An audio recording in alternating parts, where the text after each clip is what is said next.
Hey everybody, welcome to the Grow Yourself podcast. I'm your host, Kevin McNulty, and this is your personal development school of growth, where each week my guests and I will bring and break down big ideas and practices that will help you learn, grow, and succeed in life. Thanks for checking us out. Now let the growth begin. Welcome back to another episode of Grow Yourself, a podcast where we host conversations with experts and people with stories that can help us learn, grow, change, and to really evolve into better people and professionals. I'm Kevin McNulty, and today we're going to have a conversation that will challenge, inspire, and even remind you just how strong the human spirit can be. So imagine growing up in a world where love was conditional, safety was a luxury, and pain was a daily reality. Now imagine using those very experiences not as shackles, but as stepping stones to build a life of profound success, healing, and purpose. My guest today, Mark Anthony Baker, knows this journey all too well. His book, An Unbreakable Spirit, How Childhood Abuse Can Cause a Young Boy to Unlock the Power of His Mind to Heal and Achieve Enduring Success, is more than just a memoir. It's a testament to the power of belief, resilience, and transformation. Mark's story is indeed heartbreaking, but more than that, it's a story of defiance, of refusing to let pain define him, of harnessing the mind's power to heal, and of using his experiences to inspire others.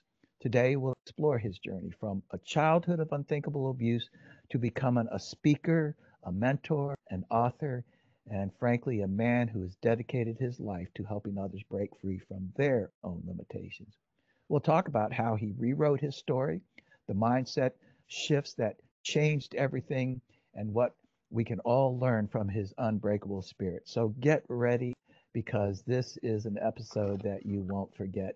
Ladies and gentlemen, please welcome Mark Anthony Baker. Mark, thank you so much for being here with Grow Yourself.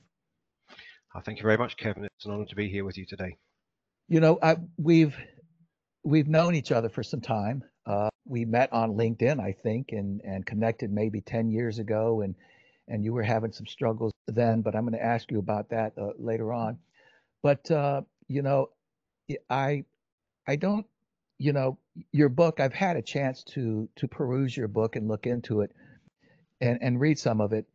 But the other thing is that your messaging, your comments, your ideas, your posts on LinkedIn, many of those are so profound as well. And so when I read those, I'm reminded of exactly what I just mentioned in my monologue here, that you have endured some pain, some serious pain, but you've used that pain to, I'm going to say this, you're probably too modest to think it, but I think you've just turned into a sage. So yeah, I'm just going to put that out front there and raise the bar for you when it comes to this conversation. But anyways, Mark, just take us back to your childhood. Take us back to what it was like for you growing up as a child. I grew up in a very violent home. It's myself, my brother, my mother, and my father. Uh, my father was a very, very violent man, hated his life, and he seemed to hate me because my life was all ahead of me. That seemed to trouble him really, really badly. Hmm. So it was a very, very difficult childhood. It was a very violent childhood. His sadism really knew no bounds. He did the most horrific things. And it's a strange thing. I learned a lot from that over the years. But as a child, it was like just literally going through hell. So you never knew what was coming next. My body went into survival mode and my mind went into survival mode. So what I actually became very adept and very sensitive to energy. So I actually spent my childhood growing up sitting on the edge of a couch like I was on starting blocks in a race, ready to run. And that's exactly how I lived. So I'd be sitting there on the couch, on the edge of the couch, leaning forward like this. And then when I'd sense a change in energy from my father, he'd be sprawled across the floor with about 20 coffee cups around him because he didn't ever go and do any work. My mother had to do 7 or 8 jobs to keep us all together. And I just feel the energy change in the room, and I would just leap over his body and run out the house. So it's very, very funny, but we're so, people say, oh, I'm not resilient about themselves. Everybody's actually resilient, but the thing is, we don't know how resilient we are until it has to come out. So for me as a child, it was a case of survival. To actually move past fear to acceptance, and then you just feel ready for anything. Okay, so Mark, can you just share a little bit about, about your maybe, you said your father was a violent man, and of course I completely get what you're saying about the energy that you started to learn about energy and how to react to it. But can you just share about what you mean that your father was a violent man and very difficult and some of the impacts that it had on you? Well, he used to take to, I mean, part of what I went through as a child was torture. Now, I didn't actually realize it was torture till I was in my 50s, because it was Oh, just wow. life to me as a child, which sounds probably quite odd to some people listening. But when it's everyday life, it's just what your life is like, and you don't really know any different. But it's looking back, and people have interviewed me like yourself, and somebody else get interviewed by a psychologist a few months ago, and he said, "Well, what's it like to be tortured?" And I went, that threw me a little bit, and I said, "What do you mean?" He says, "Well, what you've described to me was torture." I went through a few things that happened to me. He says, "No question about that." He says, "How did you respond to that?" I said, "Well, now you've asked me the question." I said, "Well, it was difficult at the time because it was quite horrendous. My father used to do things like suffocate me. He'd lie me down on the floor and lie on my head with his 17-stone frame and pretend he'd fallen asleep. Now, he did that. He pretended he fell asleep to instill fear within me, because if he was suffocating me and he fell asleep, that meant I was going to suffocate and die, because he wasn't going to get off because he wasn't able to, and various things like that. He used to lie me down on my back and then roll on my arms, on my muscles, and twist my arms until I'd hear them crack and things like that. So it was really nasty stuff. But one thing I learned as I went through life was, it's the physical things didn't bother me as much as the mental things did. Yeah, I didn't recognize that at the time, but for me, the painful things were painful in the moment. right. But the mental scars you carry around for years until you learn how to deal with them. So there is a Right. difference. Can you think back to what you were thinking and feeling at the time? And what age, how far back do you recall this? My first memory was when I was 4 years of age, and that was, I can tell you everything about that day. It was March the 15th, 1969, and it was the day my younger brother was born. So my mother was in the hospital, and my father and I were at home alone. And my father never cooked. Well, he did cook two things. He cooked boiled potatoes or porridge, and both of those always got burnt, and you had to eat them whether they were burnt or not. But he was particularly agitated this morning because my mother was just about to give birth, and I didn't understand why he was agitated. I thought it was a joyful thing. I was really excited as a young 4-year-old, and he said, "I hope it's not another effing boy." He said, and I said, "What do you mean? Being 4 years of age," he says, "because I hate you. The day you were born, you ruined my life, and I don't want another effing boy." He says, "So I'm hoping she's going to give me a girl today." How did you, if you can recall at any given point of your childhood, what was going through your head about him as a man or as a father or as a human? Were you just afraid of him, or did you think he was a monster, or were you confused about why you were being treated? I'm just trying to get a little bit into your head, what was going on in Well, your head.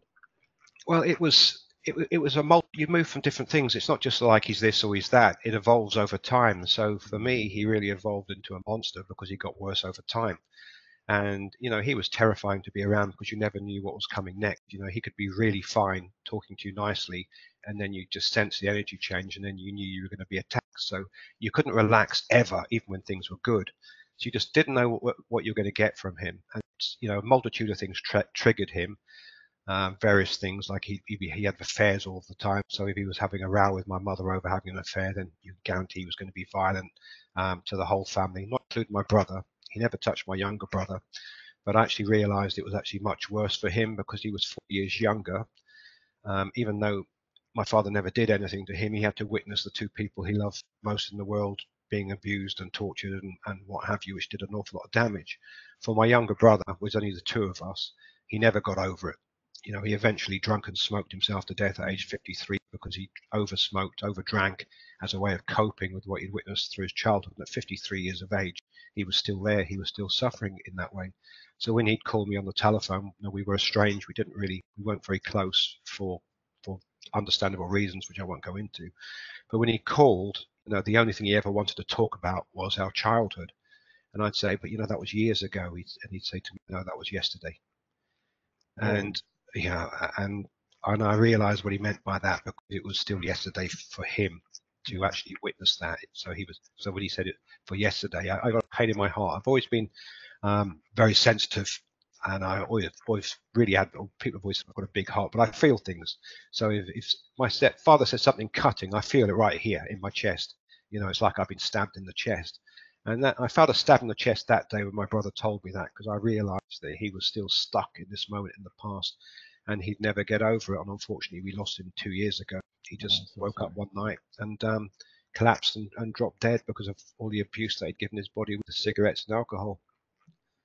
Did you and him, did you all talk about this as children, as and whatever, and teenagers, whatever the ages you were? How did you all discuss your father? Did you all strategize how to, for instance, escape the punishment or escape the anger, or did you relate to your father at all? I didn't really relate to my father. Now, everything that I love as an adult and as a young boy came from my father. My father used to race motorcycles. He used to be a teddy boy in the 1950s. So I got into rock and roll, and I was a teddy boy myself as a young boy, which was really, now I look back, it was just trying to get my father's approval and be like him. And I got into motorcycle racing because he was in motorcycle racing, but that was a nightmare in itself, because my father was only a really average kind of racing guy. He never really achieved much. He never won anything. He was just one of the people that was in the race, which is fine, But for me, it was winning or nothing. And that was just another excuse for violence, because if I didn't cross that finish line first, I'd be getting dragged around the pits, getting punched in the face. And, so the pressure, I could never enjoy racing as a child, because it was win or die. Not quite die, but it was, that's how it felt at the time. Yeah. Mark, did you ever find out? I mean, I think you suggested earlier that um,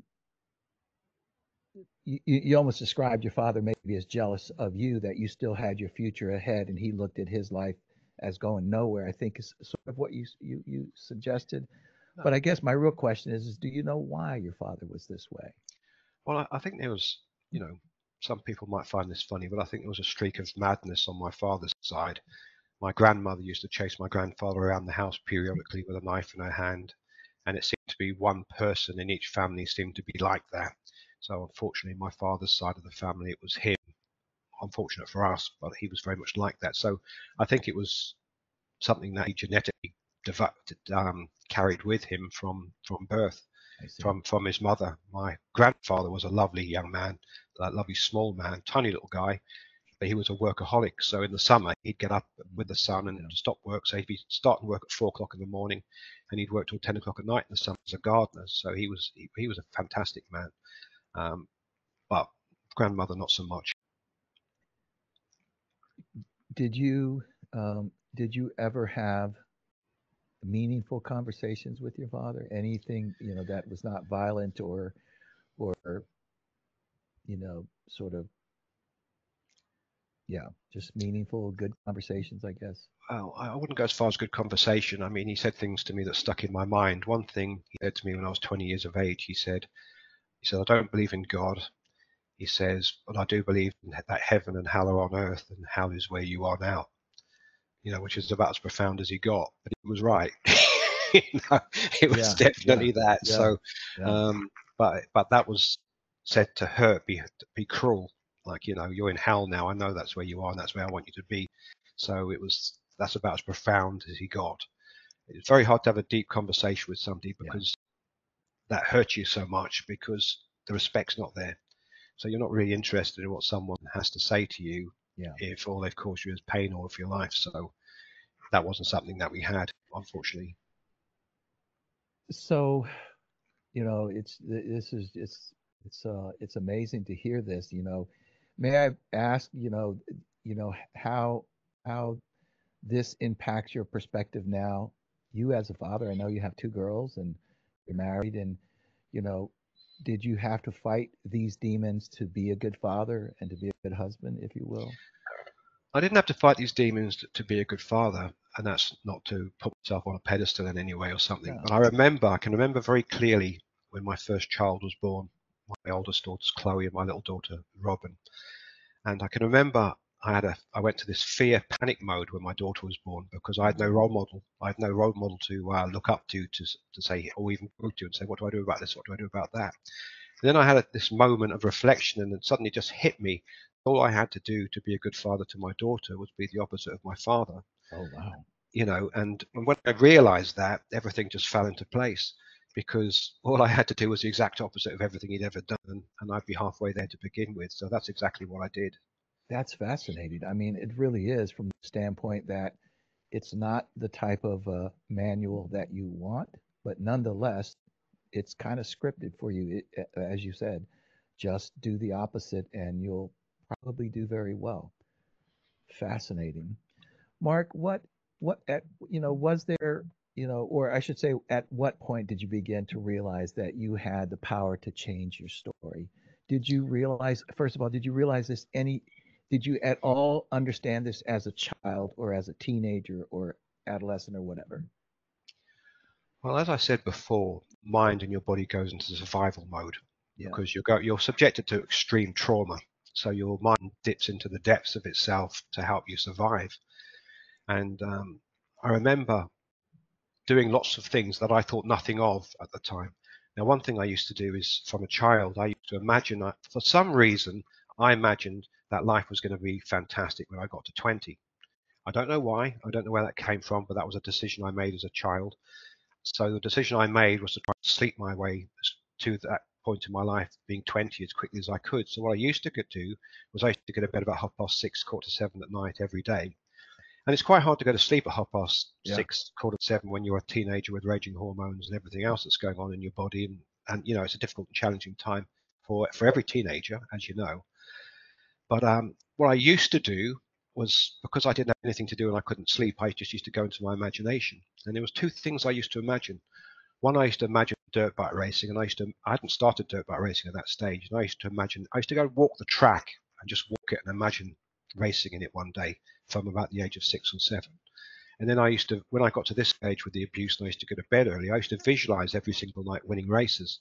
And I'd be exactly changing the gears in the right spot, doing the jumps in a certain way. And so I didn't understand what I was doing was mentally rehearsing racing motorcycles and visualizing myself in full color with the noises, with the smell of the castor oil, which just burned into my memory. And if I smell it today, I just go straight back there to 1977 when I was racing at 12 years of age.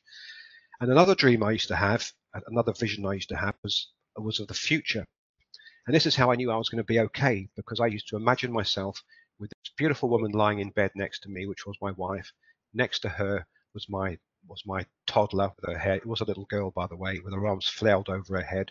And in the cot next to the bed, there was another little girl, a 1-year-old, much smaller baby with a little tuft of hair sticking out on top of her head. And I used to have that vision every single night from about the age of 11 to the age of 18 when my parents got divorced, which was ironically the day I stopped wetting the bed for the very first time, which was very embarrassing growing up. I couldn't sleep at anybody's house because I'd wet the bed in their house, and I did it once or twice, and it's very embarrassing. People don't understand that you're 14 and you're still wetting the bed. But it was a trauma response, there's nothing I had any control over, and it just stopped the day my parents got divorced and we left the house. But when I had that vision of the wife, the beautiful wife, the two little girls, and the room, for some reason, the bedroom I envisioned them in had an orange glow. I didn't have any idea what that was at the time, but I'll come back to that a little later. But I knew, because I could see them, that I would be okay, because I'd got to this point where I could see the future, and if I could see the future and I could see the people I was going to be with and be blessed to be with one day, then I knew I was going to be fine. And that helped me so much getting through my childhood, because no matter how things got, I just go into my mind and think, I'm going to be with them one day.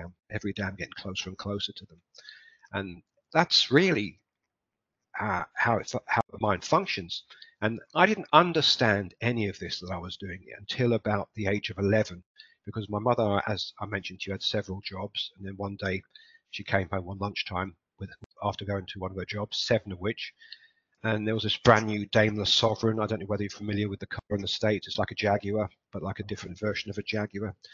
Beautiful white with red leather interior, sitting in the drive. And my mum just burst into tears because she knew what this meant.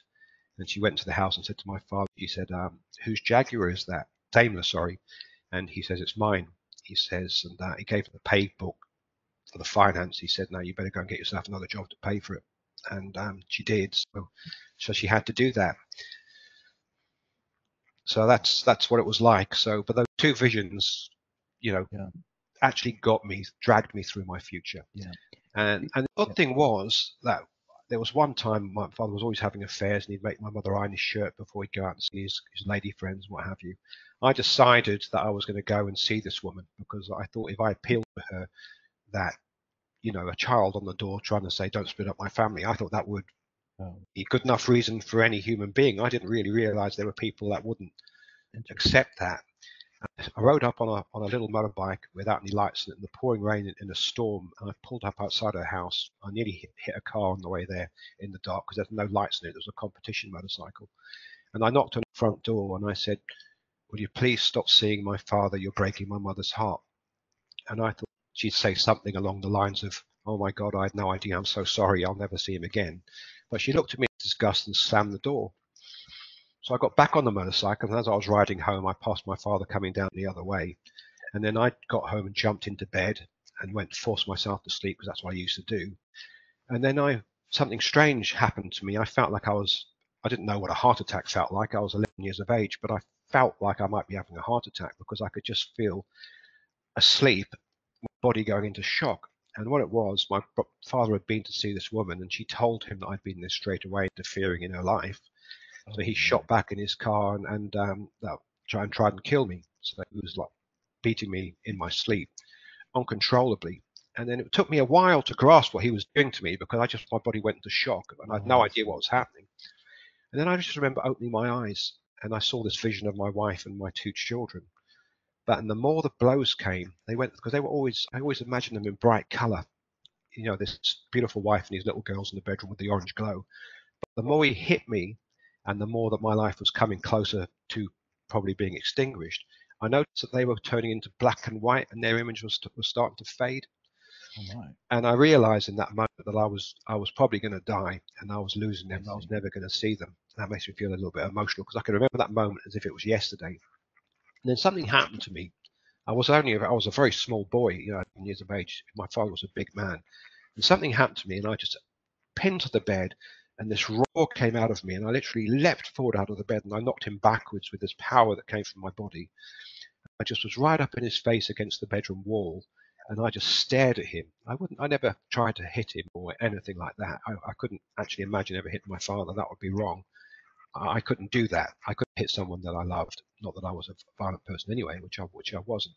But it was just my body fighting to keep something.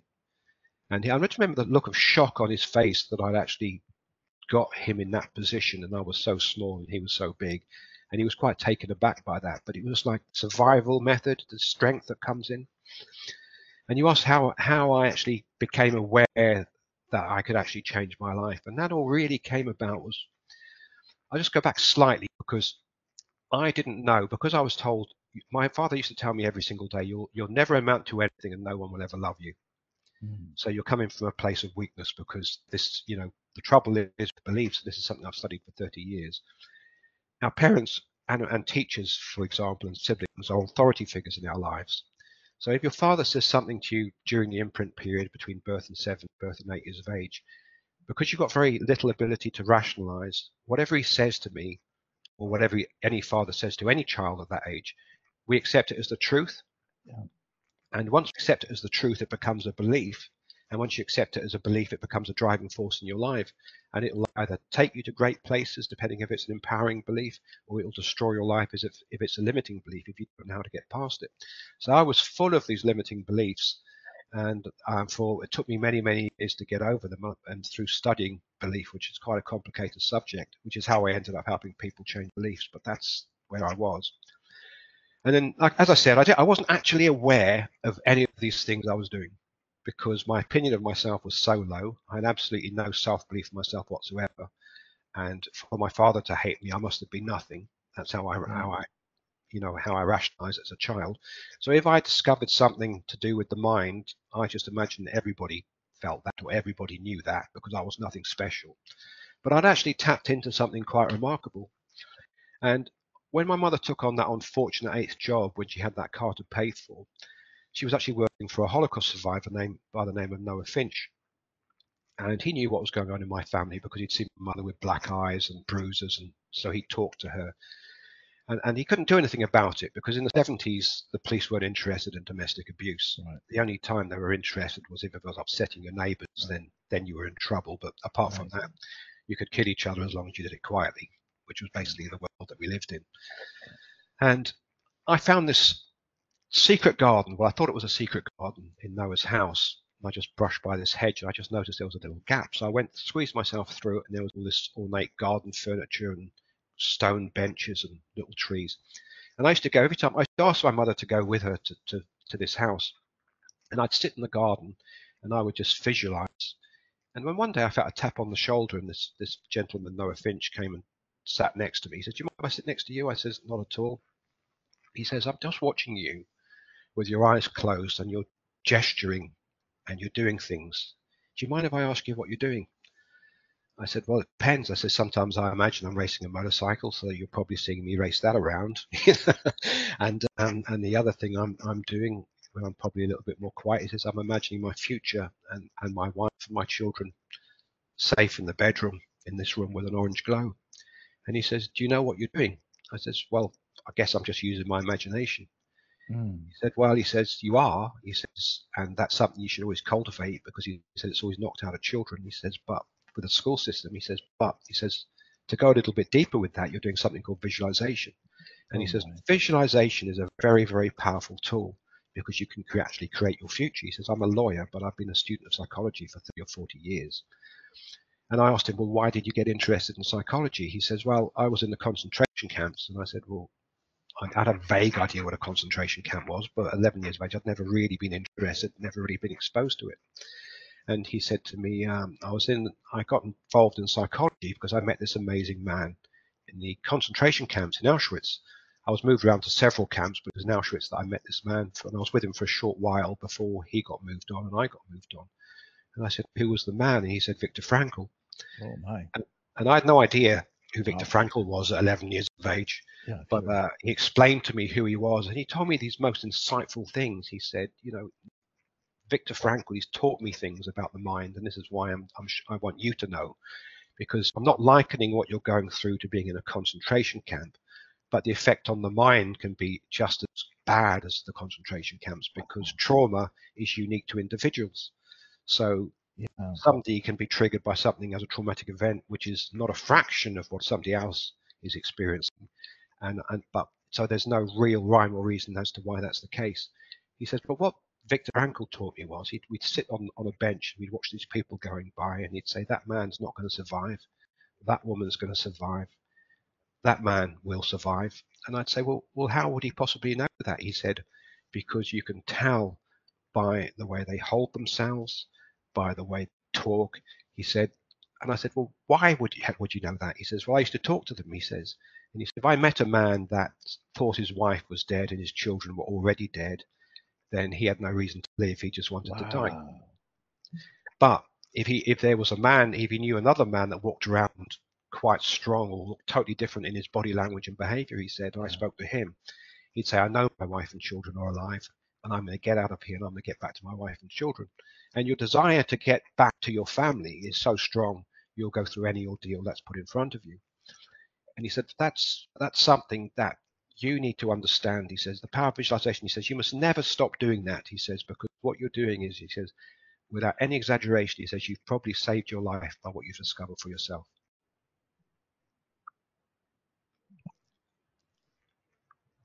Listen, first of all, for those who are listening or viewing, just for your information, so Viktor Frankl was an Austrian psychologist, as you just mentioned. He was in Auschwitz with his family and a lot of friends. and he wrote a book. I assume more than one book, but his famous book is Man's Search for Meaning, and he talks exactly about what you're talking about, the power of one's attitude and your ability to choose your attitude. And that's that's absolutely fascinating what you're saying, and that you had this opportunity to sit down with a man who not only knew Viktor Frankl, but obviously, listen, I mean, can you can you believe, Mark, that you meeting this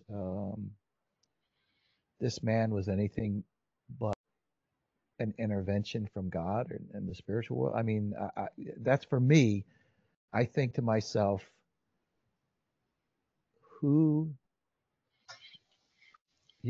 if I were God and I wanted to put somebody in somebody else's life who experienced trauma and needed to understand how to overcome it, it would be, like a Holocaust survivor because of of the obvious, and that is that they survived.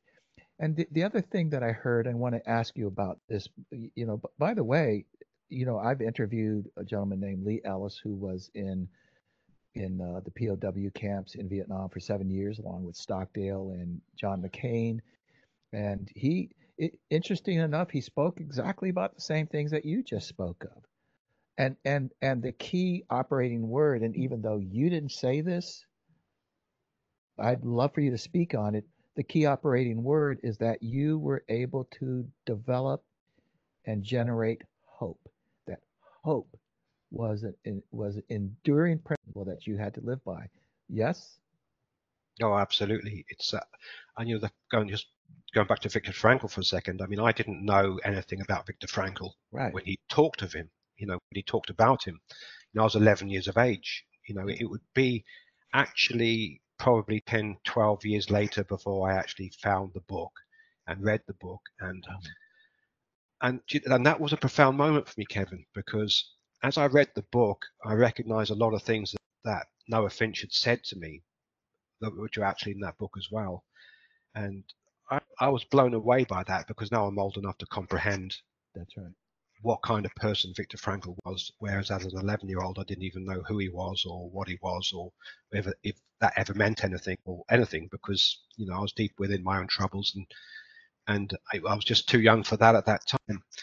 But when I look back, because I think I was like 21, 22 when I eventually got to read that book, and it was by accident. It was on somebody's coffee table. I was in their house one day, and I thought that name rings a bell. And I thought, oh God, yes, that's the one Noah talked about. And I asked if I could borrow it. But when I actually read that book, and do you know what I realized? That was, and it blew me away. And my hairs are standing up on my arm as I'm talking to you about it. That Viktor Frankl's wisdom was passed on to me, separated by just one person. That's incredible. I mean, that's and and it probably saved my life. I can So believe it. a man that had such a strong character went on to start his own form of psychology. Yeah. Actually affected my life as a young boy, 35 years after the war, by a friend of his from the camp. Was nothing short of profound for me, and that was absolutely mind-blowing.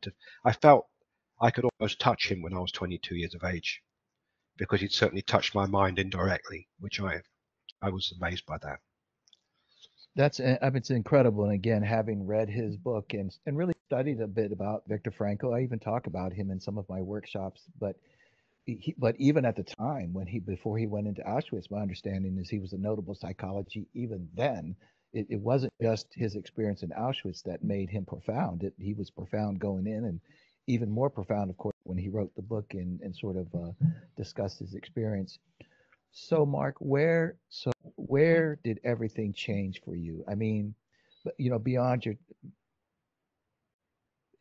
maybe an experience, but where did you start to realize that this experience could suddenly be, or not suddenly, could eventually be wisdom and power and resilience? And I mean, where did you start to make this big turn away from the trauma and the victimization, if you will, and all those sorts of things?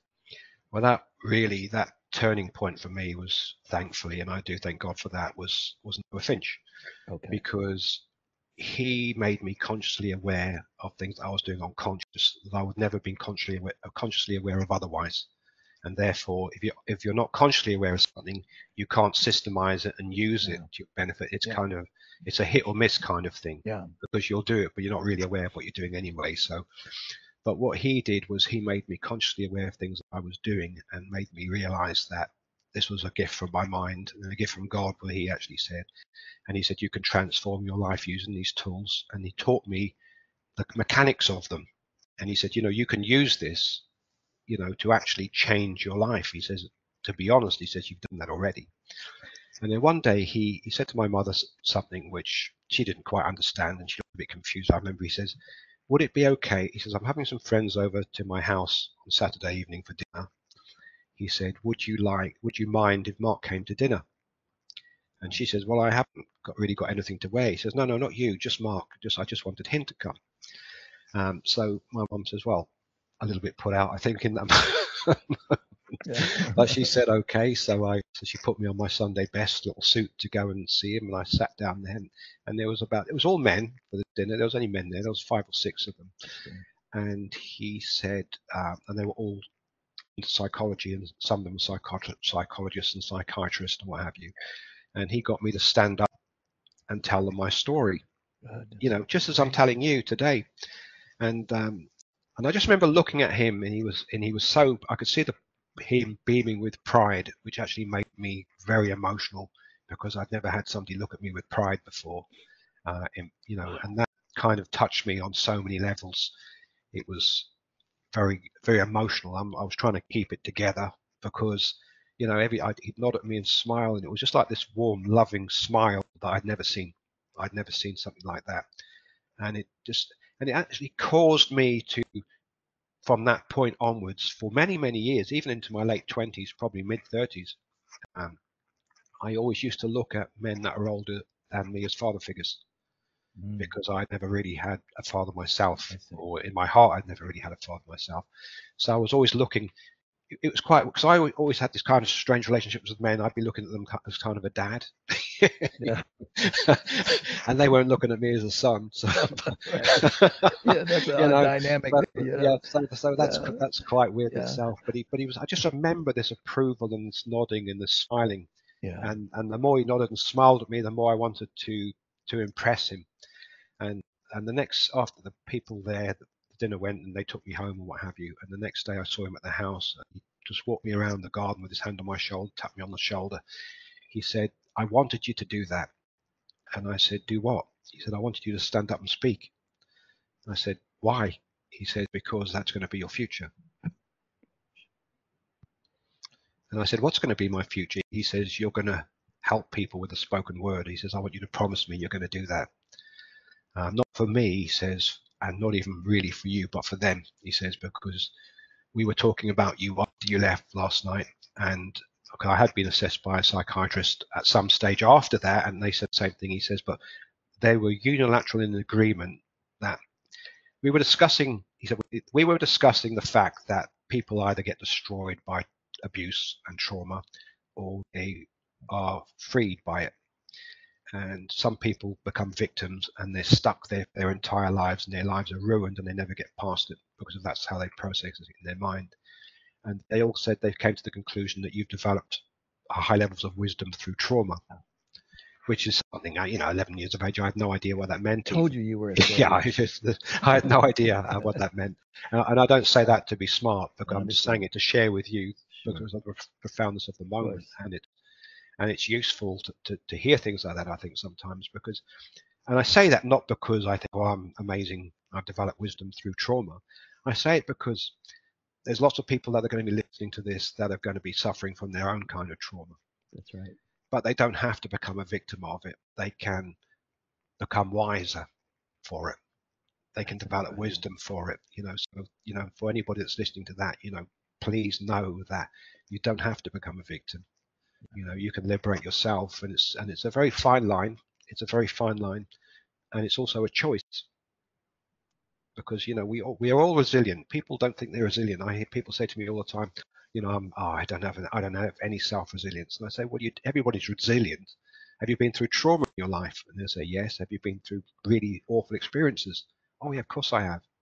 But you're still here. Yeah. That's resilience. Yeah. No, that's really right. How, okay, I was tempted to stay here, but I think I'm going to move on here because you set up a perfect segue, and that is to ask, okay, so at what point in your life, how old were you at this point um, where I was say, at that stage with where Noah. I Georgia, was yeah, 11 years of age. okay. I So was take 11 us then. from there and bring us up to date. What happened from that point, and where did you at some point you started turning to become a speaker. You obviously started studying, but take us from that point and just move us through and get us to where you're at today. Okay, well, the speaker thing and the coaching came a Sure, long time after. That was a sure. very long time after. Um, I was 34. I founded the coaching industry in Jersey where I live, which was 31 years ago this year. Oh my. But there was things, what put me on that path was other experiences I had after Noah Finch. He's sadly no longer with us. He's No got offense, pastor yes. for a very, very long time. But because he educated me on things and to be self-aware and to think, and he made me realize that just because I realize something doesn't mean everybody else knows it. He says you've stumbled on some great things. He says, and trust me, not everybody knows it. Very few people do. But then after that, with the dirt bike racing, I had a profound experience there where I actually discovered unwittingly the secret to ending procrastination. Now, you can buy books on overcoming procrastination, and they're very big books. But I actually discovered something that I could use that would end procrastination permanently in just a moment. Very Now, interesting. although I was really passionate about dirt bike racing, and as I said to you before, I'd visualized racing constantly. I was always doing it. When I went to my first dirt bike race, I won it. I was 12 years of age. But I remember going around the track leading, and I was really, really confused and I almost pulled over at the side of the track because I was so confused. Because what happened was uh, I was riding around thinking, I've been here before, but it was my first race, and I couldn't quite join the dots at that point. Ah, And Steve Jobs says something Steve Jobs said in an interview I heard him give many, many years ago. Obviously, he's passed a long time, but he said, you can't join the dots by looking forward. You can only join the dots by looking back. all right. And that made a lot of sense to me. That really hit home. But what happened to me in that instance was I realized that, of course, I've been here 1,000 times before in my mind. So that's the joining the dots backwards. I understood why I was, and that was the first real proof for me, physical proof that visualization can help you Mm-hmm. do great things in your life, because it taught me how to win. I'd learned how, and when you think about this, I'd learned how to race motorcycles in my imagination. In my very first race, I went out and won my first race. And this is what the Russian athletes were doing at the same time. If you remember in the 70s, in the Olympics and everything, the Russians were taking all the awards. I do. And that was because they were using visualization and mental rehearsal. Interesting. And they wiped the floor with everybody for years until the West caught up and started using mental rehearsal and visualization. And then there I was, this spotty little 11-year-old, 12-year-old boy, winning races on the back of power of visualization, which was quite a profound experience. Incredible. But the thing was, when I went to these races, I was terrified, absolutely terrified, because you've got 35, 40 motorcycles in a line, and then you're revving your engines up, and then you've all got to shoot down this straight, 40 motorcycles, and then you're heading for a corner that can only take 3 motorcycles. So it really takes some nerve, and you're on loose ground, and there's all kinds of bikes flying around, wheels shooting past the rear, people crashing and everything. It's hell, but it's fantastic. Yeah, no, And I I can absolutely imagine. loved it. And then I realized something, because I noticed that I was terrified in the morning, and I was fine in the morning because I had this barrier with lunch. Before racing was always after lunch. So I knew I didn't need to be nervous because it was the morning, but it was only after lunch when the first motorcycle fire up that I started to get nervous because we were going to race, and I was terrified, because you go to the starting line, all these bikes are revving up, it's deafening, I mean, I used to be so scared. I sometimes wet myself at the starting line. Wow. I mean, I I had get one, it. Yeah, yeah. I had This is, one stage where I actually threw up inside my helmet on the starting line, and shaking like a leaf. But I put myself through this because I love this so much. This was my escape from everything else that was going yeah, on in my life. yeah. But something happened, and I learned something. And I was sitting on the starting line, and what happens is somebody walks past you with this board like this, and it says 10 seconds. So they walk straight past the whole line of bikes saying 10 seconds, and they flip the board over, and it says 5 seconds on the other side, and then they go back. So everybody knows 10 seconds to get ready, 5 seconds before the tapes go. So you know, once it gets to 5 seconds, you put your bike in gear, rev the engine, put your head down, and you're ready to charge. So that's 5 seconds. But here's what I noticed. At 10 seconds, I was terrified. I was wetting myself, throwing up, shaking like a leaf. But when the 5 second board came, I became completely calm. In 5 seconds, I'd gone from being so fearful that I was wetting my pants, literally, to 5 seconds later being an air of serenity around me and calmness. Mm. And I questioned that because Noah taught me to look within. I questioned what had happened there, and I realized that when the 5 second board was shown to me, what did I have to do? Focus. I see. I had 5 seconds to get that I clutch see. in, to get the I bike see. in gear, Yeah, get my yeah, head down over the yeah, handlebars, rev the engine, yeah, watch for the tape to go because you had to yeah. try and jump the tape before anybody else went to get Mm-hmm. yourself a head start and drop that clutch. But Mm. between 5, 4, and I used to remember counting down in my head 5, 4, 3, 2, 1, because I was trying to anticipate the tapes. 5, 4, 3, 2, 1, go. So I felt absolutely calm because I Very was interesting. focused, because I wasn't fearing what might happen to me if I didn't make it to the corner and I had 8 bikes roll over my head. I wasn't thinking about that in the 5 seconds. I was thinking about that from 10 to 5 seconds, but not in the 5 to 1. I get it. 5 to 1, 5, 4, 3, 2, 1, you have to focus on what you're doing. And when you focus on your doing, all fear leaves you. And I went home and I thought about that. I thought about what Noah said about looking within. And I thought, well, how does this apply to life? I'm 12 years of age because I realized that I wasn't nothing, that what I thought did count, and I had discovered some things that he'd made me aware of, things that we could all discover, by the way. I wasn't special because I'd found them. I was just fortunate enough to have found them. But then I realized that I could make that work in anything, because when I was afraid to do something, what I did was count down from 5 to 1, and when I got to 1, I just do it. Until that Wow. point, what I used to do is I took myself out of everything because I already had low self-esteem, I had low confidence, I had no self-belief. So I taught myself out of absolutely everything. Everything. I didn't think I was good enough to do everything. I didn't think I was good enough to ask any Wow. girl out. No. I forgot about that for a good few years. I can Yeah. I can remember that I'd forgotten about it. And then it just came back to me again one day. But I discovered that 12 years of age on the starting line. And I always called it the 5 second secret. And I'd say to people as I got older, well, I can't get myself to do this. I'd say, try the 5 second secret, my 5 second secret. And they'd say, well, what is that? Then I'd say, you just count down from 5 to 1 and then do it. And they says, don't be ridiculous. Nothing can be that easy. I said, well, just give it a go. And people used to come back to me and say, I did that. It worked. Because when you focus and count 5, 4, 3, 5, 4, 3, 2, 1, and you know that, and when you get to 1, you're going to take action, all the excuses just disappear. They just evaporate and they go out the window, and you just get on with the task at hand. And I've taught that to people for well, 40 odd years now. That's incredible. I mean, part of even what I hear you saying on a very practical level is that, once you're standing there getting ready you're on a high diving board, you're standing there waiting for your turn to dive, and then they say it, and then you've got X amount of seconds, and you walk up to the front and you're afraid, but once you launch, you're now into, but beyond what you just said, you have to go into survival mode.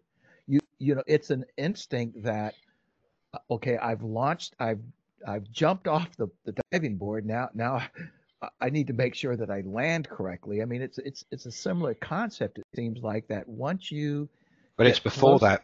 it is before that. But Yeah. I'm just saying that Yeah. the closer you get to that, the more you realize you've just got to do it. You know, it may just be, I think, to some degree intuitive, because have to survive. I get what you're saying, that your mind changes from being fearful into getting focused. You know, very, very interesting, Mark. So keep moving. So what's the next big thing that continue to move you towards becoming an author and a speaker and a coach and so forth? Well, I just found it wasn't by design. I'd never heard of a motivational speaker. I'd never heard of coaching. In fact, my first exposure to coaching really was at a life insurance convention in Anaheim, California, when I was 34 years of age. Hmm. And I'd never heard of such a ridiculous idea, life coaching. I thought that was crazy. Who needs a coach for life? Yeah. That was that, that was. Just get I out just there and thought. live. I just thought, yeah, I just thought that was the most ridiculous thing Yeah, I'd ever heard. that's And then, interesting. and then I just woke up one morning after I got home, and I thought, actually, that's a really good idea. And I started doing it, and I'd really enjoyed it, and there wasn't really. I'm not from England. I'm from Jersey, a little island between England and France. But like England's really the main part next to us, and there was really no coaches at all in England at the time. There was a few. There was a smattering of them, but no real number. Right. But I got into it, and I founded the coaching industry in the Channel Islands where I lived, and I got really into that. But what got me into the speaking was the life insurance industry, because I was, my first years in life insurance, I was still haunted by a lack of self-belief, and because of that, it made life very, very difficult to be in that business, because I had no self-belief, I had no self-esteem. I used to think the story we tell ourselves makes or breaks us, and I used to talk to myself in the most awful ways. If you had a friend that talked to themselves the way I talk to myself, they just wouldn't be your friend anymore, But we berate ourselves so terribly, because I'd grown up in this way and been told I'd never amount to anything and no one would ever love me, that I just really felt I was nothing. And I spent my life for many years waiting to be exposed as incompetent, because that's what happens when you've got imposter syndrome, which was a byproduct of the lack of self-belief and not thinking I was anything. So I got into probably the most sadistical business you could ever get into, the life insurance industry. It's one of the toughest things you'll ever do. You're getting on the phone and asking strangers for money, and you get paid by commission. And if you don't sell, you don't eat. So it's a really difficult business. Yeah. And I was really bad at it. And I remember starting it with a load of people in the life insurance industry, and everyone used to mock me because I'd be on the phone and I used to die making cold calls. I literally fell apart. It was the most awful thing. And I'd be sitting there with a bright red face, absolutely embarrassed and humiliated, calling people, and everyone would come around and put their hands on my face like that and pretend to be warming themselves up on my bright red face like on a winter's day kind of thing. And then something happened. 6 months later, 18 of them had all left the industry because they couldn't hack it, and I was still in it. But I think that was more because I was too stupid to leave at the time. But I actually, something in me said, this is for me. And then, but I was struggling. I wasn't making any money. So now I was married, and I had a little girl, and then we had Again, another how one. old about? I was 25 when I got married, 26 when I had my first child, which is all I ever wanted. From the age of 8 years of age, all I ever wanted was children. And I just remember that we were struggling. We were so badly off financially that there was food parcels left on our doorstep. And I used to go to the front door and I'd find these food parcels there, or a bag of food hanging on the door handle. And I'd turn around and walk into this house, and I'd look at my wife looking at me in absolute disgust, thinking, what have I married? So there goes your self-esteem. There goes your self-belief, because, what am I doing with this guy? We happen to live off food parcels. And then she gave me an ultimatum. My wife said to me, she says, you either make this work within 3 months or you get a proper job. Because no one in my family ever thought selling life insurance was a proper job, because you got paid commission, you got no salary. So if you didn't get a salary, it wasn't a proper job. But I felt stronger about it then. That I actually felt it was something worthwhile. And I did something. I actually analyzed my sales. Now, the average industry income at the time was 16,000 a year and a sale a week. That's what everybody was kind of doing. That was in the average band of the business. And I was exactly there, 16,000 a year, doing a sale a week. I had 10 appointments a week, but I failed to close 9 out of 10 of them. So I was doing really bad. And 16,000 even then wasn't a lot of money because you're self-employed. You're paying for your national insurance, you're paying for your car, you're paying for your car insurance, you're paying for your petrol, you're paying for your suits. That's all coming out of the £16,000. So really, you're in a minus situation. Yeah. So my wife had given me this ultimatum, and I decided to. Well, she decided. I didn't decide anything. She says, you've got 3 months, make this pay, or go and get a proper job. So I decided to do something that I'd never done before, and that's analyze my sales, and find out why I was selling to that one person a week and why I wasn't selling to the other 9. And that's when I realized I had imposter syndrome, because I would go to see somebody like you that would be impressive to me, that I knew nothing about, and I would just bombard you with facts and figures and data so that you wouldn't think I was incompetent. Right. Got it. Now, and that's what everybody you knew what does. you were talking about. Yeah. But really, I was just covering up my own insecurities and my lack of belief in myself. And then at the end of that, if I did ask them to buy, which I never asked them to buy because I was too scared to ask them to buy, I'd end up just sitting there for an awkward silence for 5 minutes and leaving. Or if I'd asked them to buy, they wouldn't buy because they didn't know what the hell I was talking about, because I just dumped data on them and their eyes were glazed over. They're half asleep, and I've just been torturing them for about 90 minutes. And then they couldn't make a decision because they really didn't know what it was they were buying. Right. But then I made this fascinating discovery that the one sale I was making every week was with somebody I was comfortable with. I wasn't dumping data on them and facts and figures. I was just telling them a story. Yeah. All I was telling a story about how life insurance had helped somebody else. And I'd had this experience, which was quite profound for me, which actually made my career, as unfortunate as it was. I'd been to sell life insurance to a man, and he was 59 years of age, and he'd come to fatherhood late. He had 3 little boys, all under 10 years of age, and he was 59. I think they were 4, 6, and 7. Very, very young children, and he's nearly 60. So he ended fatherhood late.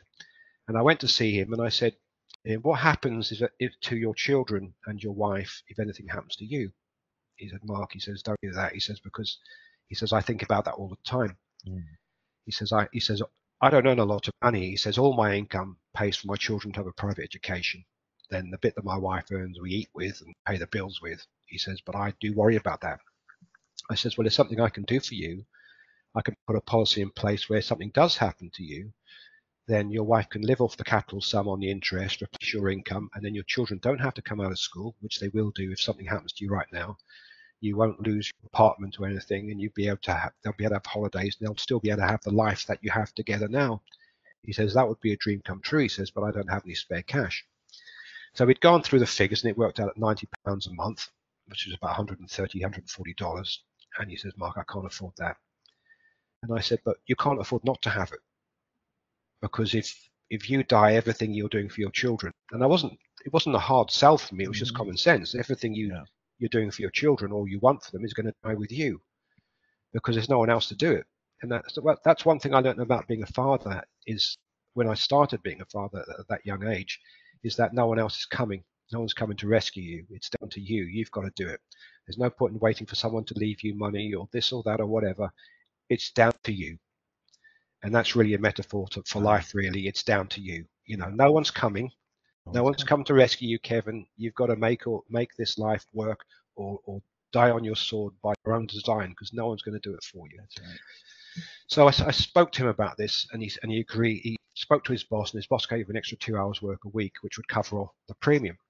So we applied for the insurance, and then it came down, and then my face just dropped, because he'd been rated, which meant he had to pay double the contributions. So he was on £180 now, which is about $250. And because they've discovered in the medical that he had diabetes. And he said, Mark, he says, don't even ask me. He says, there's absolutely no way whatsoever I'm doing this. And I said, look, as bad as that sounds, all this has told us is you need it twice as much as we thought you needed it before we applied. Yeah. And he said, oh, God, I know that's the case, he said, but I don't know what to do. So he spoke to his boss again. He got another 2 hours. So basically, he was doing 5 hours, 5 days a week. So now he had to work Saturday mornings just to pay for the insurance policy. And then as a couple of months went by, and I was just down the harbour, just getting a hamburger or something in the morning on my push bike. And he came down with his family, and he was heading off to France for his father-in-law had a mobile home in France, and he was going on the boat from Jersey. and he was laughing. He was the most jolly, happy man you'd ever met in your life. And he came over, gave me a hug, and he said, "We're going to have a fantastic time." And then he left on the boat that morning, and by 6 or 7 hours later, he was dead, because they'd pulled over at one of these. I don't know what it's like in America, but in France you have like these nature parks where you pull in off the motorways, where you can just have a rest, use the bathroom, and so on and so forth. Rest stops, yes. Rest stops, yeah. And he pulled in, and as he walked past the car, the back window, these three little children in the back. Sorry, I said he had three boys. He had one daughter and two boys. And his little girl put her hand out the window and grabbed hold of his wrist, and she started to cry. And he said, "What's the matter with you? What are you doing?" He said, "I'm just going to the toilet." She says, "Daddy, Daddy, you won't ever leave me, will you?" He just stroked her hand. He said, "I'm never going to leave you. Why would you think such a thing?" He says, "I don't know. I just really love you, Daddy, and I don't want you to ever leave me." He said, "I will never leave you." He gave her a kiss on the cheek, and he went to walk away again, and couldn't, because she yanked him. She was still holding on to his arm rigidly. And she said, "Daddy, please don't leave me." He says, "I'm not going to leave you. I'm just going to the bathroom. I'll be back in 2 minutes." So he went to the bathroom, and then the time's going by, and then 10 minutes or so passed, and the little girl's getting really, really upset. And the mother said, "Look, he's not going to be long." He says, "I saw him go to the back of the car, which meant he's taken his cigarettes with him." He says he's gone for a sneaky cigarette. And then these ambulances flew in. And what had happened, he'd had a massive heart attack in the toilets, and he was dead before he even hit the ground. Oh, my goodness. And then, I mean, the reason I tell you that story is because that was like a wake-up call for me, because I realized that's the people who I should be talking to, more people like him. And I didn't share any little facts or figures and data and percentages, but I didn't dwell on it like I used to. I just told stories. I just told stories about that man and what had happened to his family and how he managed to keep them all together because of that simple policy that he took. And I went from a starving life insurance salesman to the top 1% in the world in 9 to 12 months. Wow. On the back of a story, and I realized the power of storytelling. Yeah. And this was a very long time ago. Like I'm in my late 20s now, so I was 60 last month. So that's 30 years ago. Welcome to the 60s club. Yeah. I don't know if it's a welcome. Of course it is. It's a privilege, isn't it? That's right. Well, the alternative isn't so good. That's correct. That's exactly right. Wow. So and then that's a bit of a story. That was a bit of a long excursion, but that's how I got into motivational speaking, because of my success in the insurance industry. Insurance companies started flying me over to America and what have you to talk about how I became successful. And then they'd asked me to come and talk, and I ended up doing motivational speaking, and actually realized that's what Noah Finch meant when he said to me, "You're going to be speaking to people in your future." Wow. I forgot about the story. Yeah. That's incredible. So I never thought about it. After he said that to me, I just thought, whatever. But then that's how I got into it. And then the day I stood up in front of an audience, I realized that was what Noah was preparing me for. If you've got it in you, the time that you stand up in front of an audience and see the looks in their eyes that your story, your words are resonating with them, it's like a fox biting the chicken and tasting the blood. You're immediately hooked on it, because there's probably a lot of different reasons. But let me just keep us moving here, because that was an incredible story. So move us forward here, Mark, and I'd like to talk about your book, An Unbreakable Spirit, and then maybe just after that, talk a little bit about including visualization or some of the other things that you talk about in your book that can help the folks listening. Okay, well, as a result of what I went through as a child, I wrote my first book, which is this one, which is An Unbreakable Spirit, which is going down very, very well, and that was that. But what actually happened for me was, well,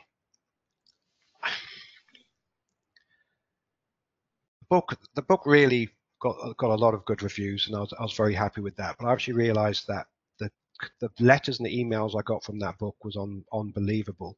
And people, if you look at the reviews on Amazon, it's mind blowing.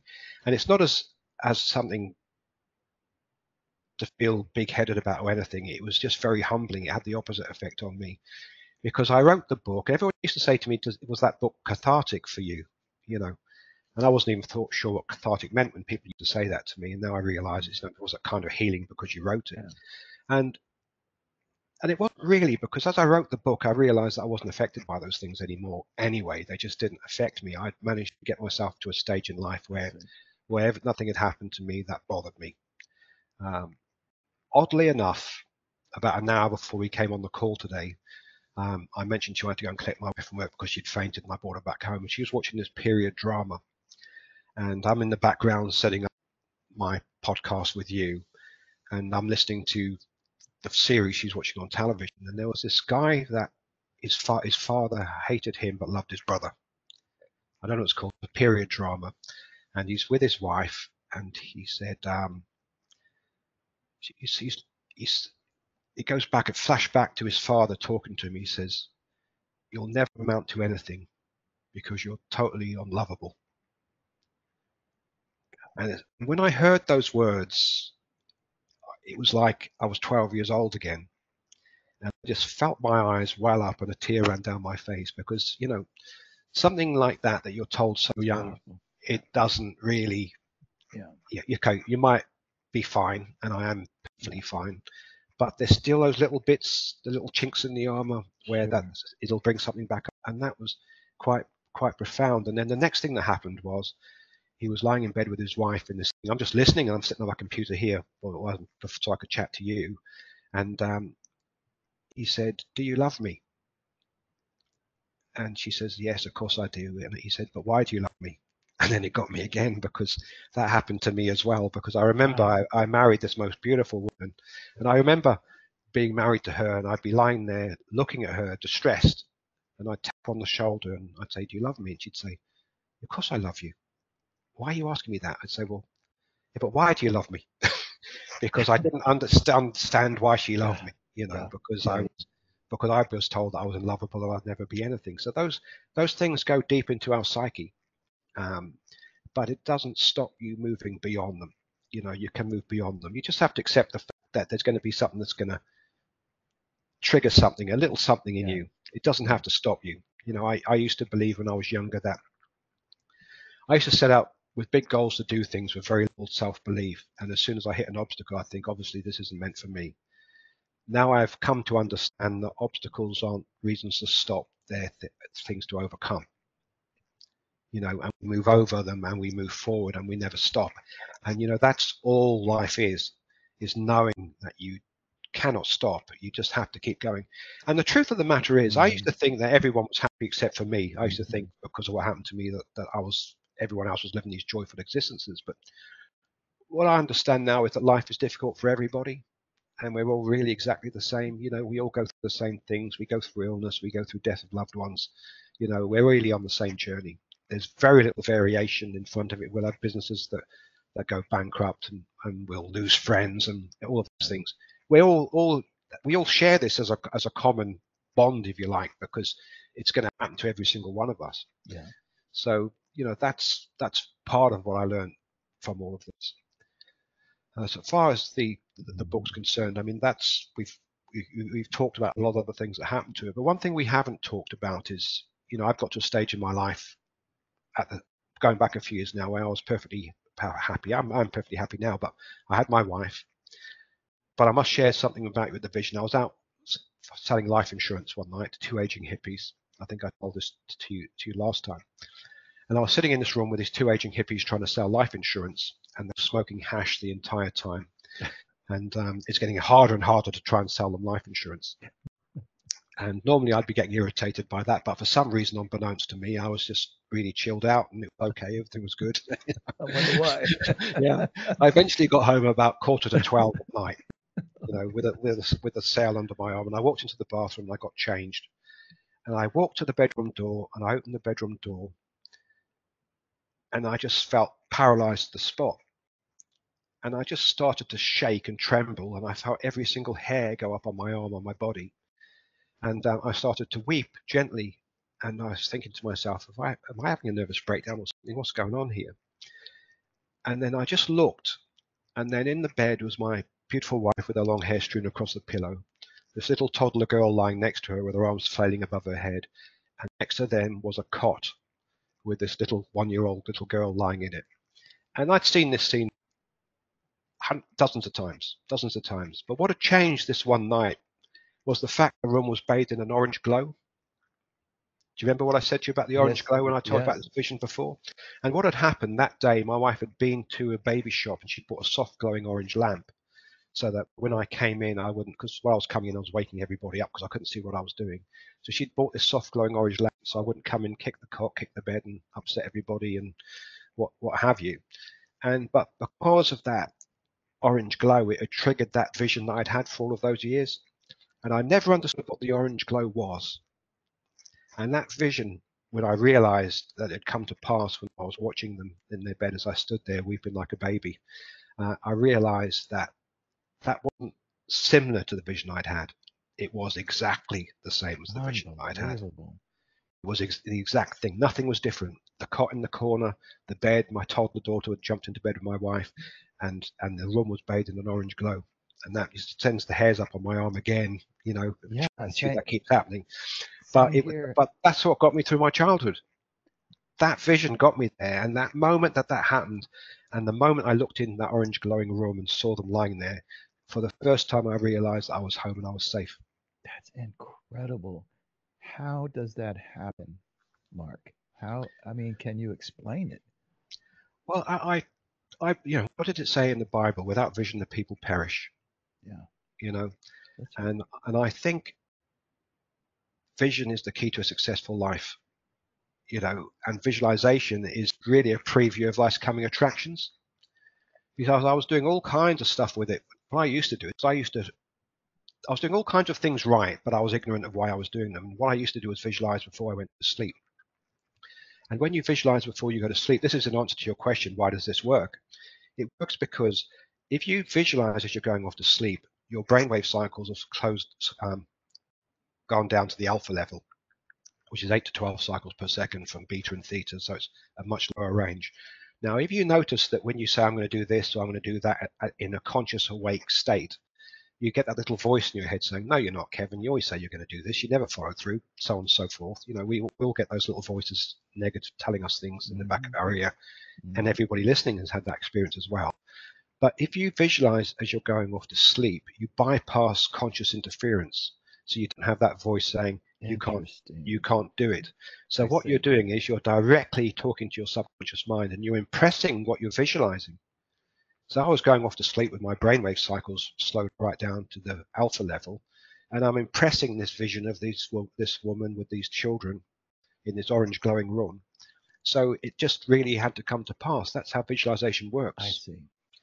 And that's the simplest explanation I can give you. Yeah. But that's really all you need to know. That essentially, yes, it wasn't a prediction. It was, as you said, a vision that eventually needed to and would come to pass. I get what you're saying now. Very, very interesting. Yes, that does speak very powerfully for the idea of visualization and terms that are used out there, called manifestation and all these other sorts of things. So, Mark, would you mind, jump into your book? Tell us a little bit more about your book. If I were sitting with you on the airplane and I asked you who you are, and you says I'm an author, I wrote a book, Unbreakable Spirit, what would you say to people if I asked you, what is it about? Well, it's an autobiographical memoir of my life, but I wrote it in a way that I didn't want to do something that just said, poor me, poor me, poor me, because I didn't write it in that sense anyway, because it wasn't about that. It was about the transition. The book was about the transition. What I wanted to do, I learned how to reframe things is one of the biggest things I've done in my life, which has helped me so much. And the fact is that whatever's happened to me, I've turned it around and made something positive out of it. And that's what I wanted to do with the book. So what I wanted to do was I wanted to write a book that would show trauma that people could relate to and then take them on a journey to the other side. And that's what I feel I've achieved with that book, is that people that read it, and I know I've achieved that with the book because people that read it say, I just felt I could do anything after reading that book. Yeah, they tell you, yes. And they said I was on a roller coaster. I laughed, I cried, but I felt empowered by the time I got to the end of it. But the book ends, I mean, I share about the 5-second secret in the book, and there's things that have come after that. But the main thing is that, and I didn't know that I was being set up for inadvertently by my father to deal with something much bigger than anything he could have ever done to me.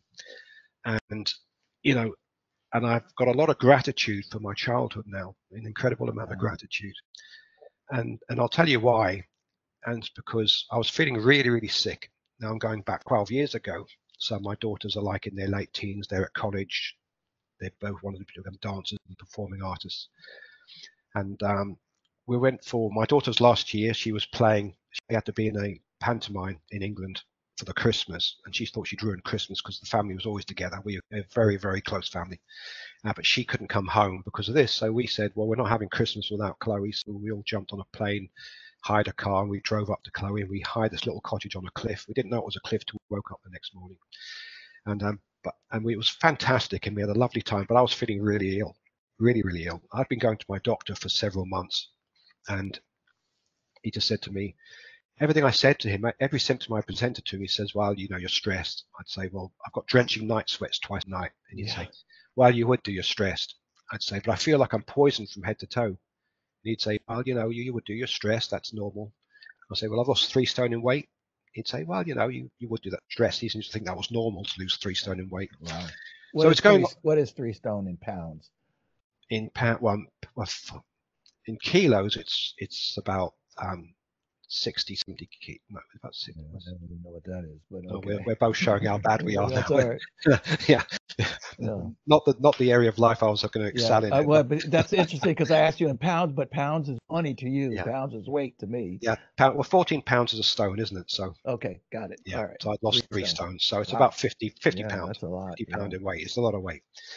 And one day, I felt this terrible pain in one of my testicles. So I went back to my doctor. And I said, I've got a terrible pain down there. He says, well, you would do, you're stressed. I don't know why I ever went to the doctor, because I just knew in advance it was going to be stress. And I said, well, I'd like a scan, please. And he says, no, you don't need a scan. It's just stress. I said, yeah, but I want the scan. So he put me down for one because I insisted upon it.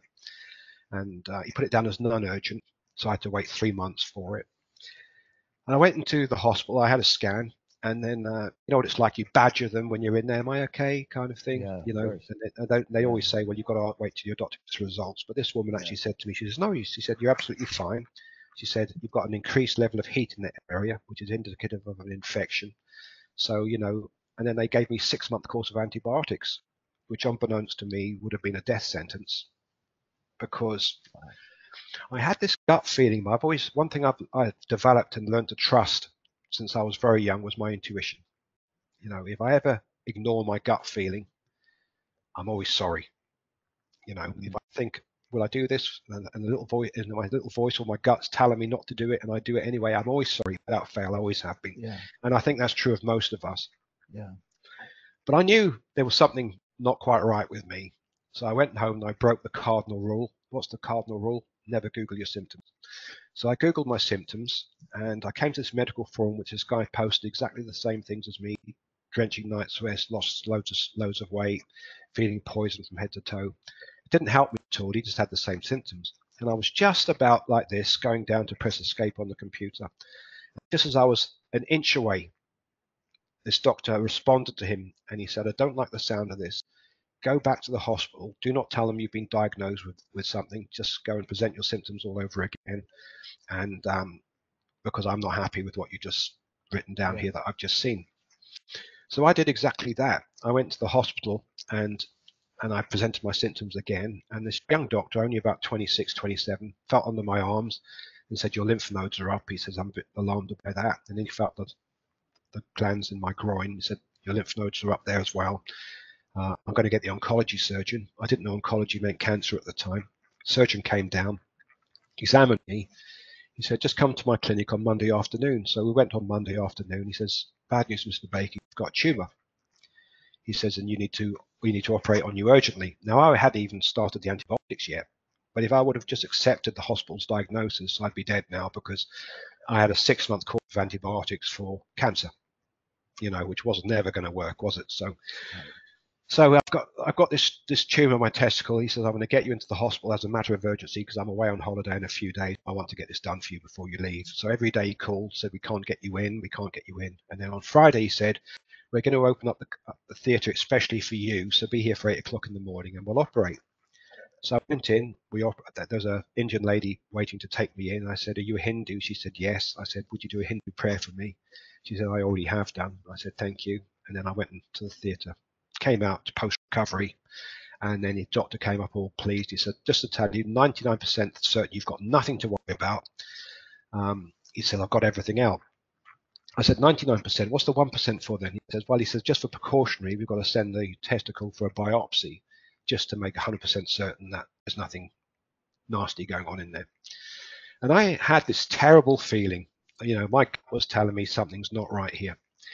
And my wife was going mad. She says, Mark, he's told you 90% certain there's nothing wrong with you anymore. You're fine. Just let it go. And you're going to be absolutely fine. I says, I know I'm not. So 2 weeks later, 2 weeks passed and we're back in seeing a different doctor. And we walked in and he's getting his coat on, clipping his case together. And he's walking out the doors. I walk in the room. And he says, bad news, Mr. Baker, you've got lymphoma. And I said, is it curable? He says, I couldn't tell you, it's not my field. And he left. He just walked out the room, and I passed out in shock on the chair. Wow! And my wife's trying to bring me back by herself. There's no one in this room, in this consulting room, except the two of us. This doctor's just ran off and left us, and we didn't know what to do there. We had this. I remember driving home with my wife, and she's just staring straight ahead at the road, and she's in shock. And I'm back in a different place altogether. I don't even know where I am. It hits you like a hammer. It's like a hammer in the head. You get told you've got cancer. So we didn't know what to do. The following day, I had to get the red eye to the UK to bring my daughter back from college because she'd finished now. And I picked her up. My little girl, my oldest daughter, was always very intuitive. So what she used to do was, like, if my wife had something on her mind, you'd hear these little feet hit the ground in her bedroom, and she'd pitter-patter along the hallway, climb in the bed next to my wife, and then give her a hug, because she just always knew if there was something the matter. So I picked her up in her car, she's driving, and she burst into tears. We pulled over on the hard shoulder. And I says, what's up, sweetheart? She said, are you going to die, Daddy? Goodness gracious. And I burst into tears and held her because I hadn't even worked out how I was going to tell them. And she already knew, and no one had even told her anything. And I says, look, I promise you I'm not going to die. And I realized over the next few months, I had 6 months of chemotherapy, 3 months of radiotherapy. I had to have spinal chemotherapy, which they moved spinal fluid and replaced it with chemotherapy because it was blood cancer. The risk is it goes up through the brain stem and gives you brain cancer as well, which there was a 95% chance I would have brain tumor within 2 years. And I only had a 15% chance of survival because I'd been misdiagnosed for 16 months with a cancer that needed to be discovered and treated within 4 to 6 weeks. So I wasn't in the best condition going forward. Yeah. But this was the miracle. This is what I share in the book. Then I realized something so amazing, that everything my father had done to me as a child had prepared me for this moment. Because I would never have got into self-help. I would have never got into psychology. I would have never studied beliefs, any of these things. And These were the very things that were going to save my life. And Dr. Henry Beecher from Harvard had said, and I'd read this, and it was always pinned in my brain long before this happened to me. But Dr. Henry Beecher said, your belief and expectation as to whether you will recover is the biggest factor in your recovery. And your belief and expectation on how the drugs will work in your body is the biggest factor on how well those drugs will work in your body. And we all know that's true from placebo, the placebo effect and everything. So, I'd studied belief. So it was resilience I'd developed. It was the belief that I'd developed. And the visualization kicked into play. The very first thing that I discovered as a child came into play because I used to lie there at bedtime just before I went to sleep, because you know from I've told you 5 minutes ago that when you visualize as you go off to sleep, you bypass conscious awareness, so you conscious interference. So, and I would visualize knights on white chargers with big lances flying through my veins, skewering cancer cells, and I'd feel this euphoric feeling every time they skewered a cancer cell, and I'd be going, yes, yes, Yes. And I never, apart from that initial bit where you just get the hammer blow in the head and you've been told you've got cancer, because because people, when they hear they've got cancer, they just automatically associate that with death. Yeah. That's your Certainly. first thought. Yeah. My time's up. And I remember thinking, I was 47 years of age at the time. I remember thinking that was quick. And that was the only blip I had. Then after that, I wasn't going to be beaten by it. And Wow. all the things I discovered as a result of my abuse saved my life when I had cancer. Wow. Because the visualization, the belief, the resilience, all of that just came into play. Absolutely crazy. That is just what a story. I mean, I'll tell you something. I'm just reflecting on all that you have said here just now, and there seems to be.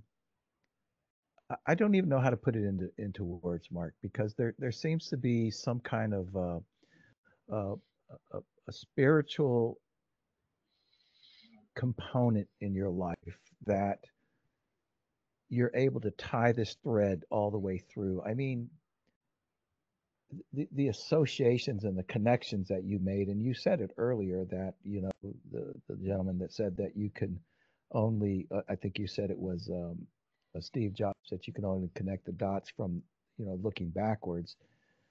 But it seems like so many of these dots, and I think what you are saying is the dots either purposely, intentionally or unintentionally, are taking place because of your, again, be it intentionally or unintentionally, your visualization, your ability to to think so deeply about it and think so deeply about it and imagine and visualize, again, intentionally or not, that it comes to pass. But I'm trying to express this amazing connection between the your understanding of how things took place so far back and transpired here, and it's just like this ongoing thread that I hear you talking about here. It's just amazing. So we only got a couple of minutes here left, Mark, but I want to, I just want to kind of refresh the listener and some of the things that I suppose are written in your book. Again, read parts of your book, but not in its entirety. But you talk about reframing. You talk about, which of course is set changing, looking at something from a different point of view, and restating it as oh, this is the worst thing that happened, and reframing would be suggesting it was very difficult, but it's going to lead me to something better.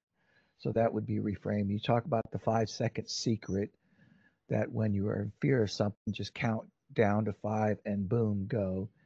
You talk a lot about visualization and the outcome that can take place. That if you're able to visualize, particularly as you said, as you're falling asleep, and speak directly to the subconscious, that it sinks in there, it sits in there, it becomes part of your belief system. You talked a lot about hope. You talked a lot about choosing. You know, that you have to choose things in life, be it choosing a new direction, or choosing to be resilient, or choosing not to let something take you down. And then you've talked about, and this is maybe the one thing I'd like to, if you would focus on just for a moment here before you share where people can get in touch with you. You've spoken about this directly and indirectly, but I'd like you to maybe focus on it just for a minute, and that is about limiting beliefs, the power of limiting beliefs, and how people can overcome them, say generally from a general standpoint. What are limiting beliefs, and how do people work to overcome them?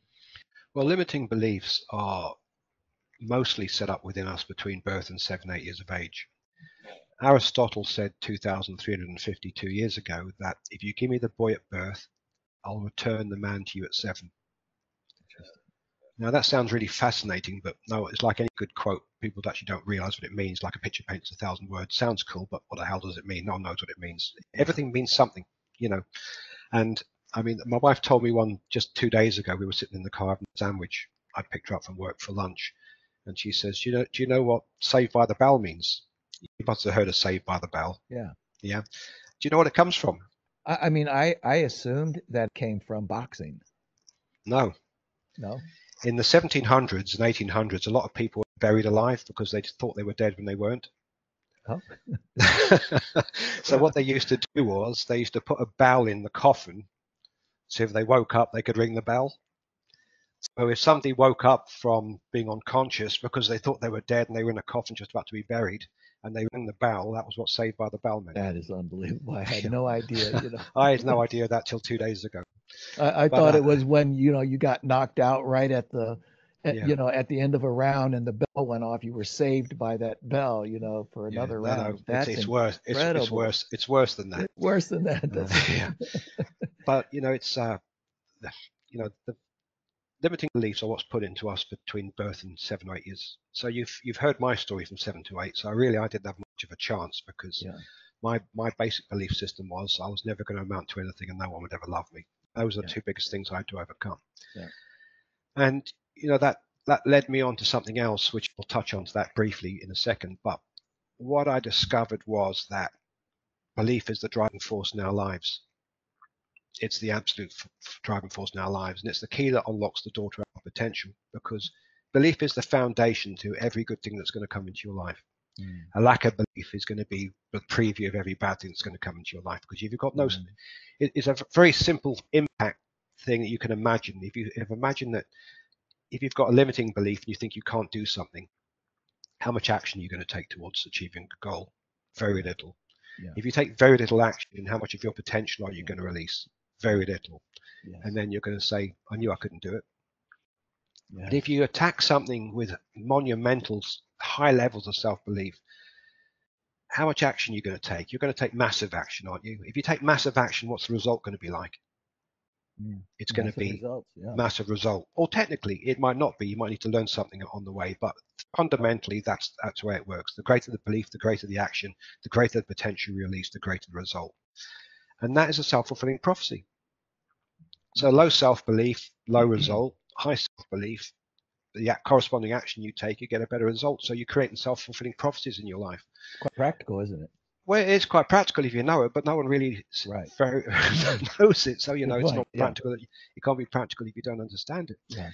But, there's lots of different ways to change beliefs, but the most powerful tool that I've ever come across for changing beliefs is visualization. Because if you're seeing yourself doing something in your mind's eye, see, your mind cannot tell a difference between something that's real or imagined. Your subconscious mind cannot tell a difference between what's real or imagined. So if you imagine something, it's actually stored like a memory that you've done, that's something you've achieved, something you've done. So if you visualize over and over again winning like I did on the motorcycles, and then I went out and won races, it was because I programmed that in to win. So you can program yourself with new belief by visualization, and that's the most powerful tool that I could ever suggest to people to use. If you've got a limiting belief, and if you're not sure where you have a limiting belief in your life, just look in the areas of your life that aren't working. Yes. That's where your limiting beliefs are. And limiting beliefs don't have to be like this massive issue that, I suck at life.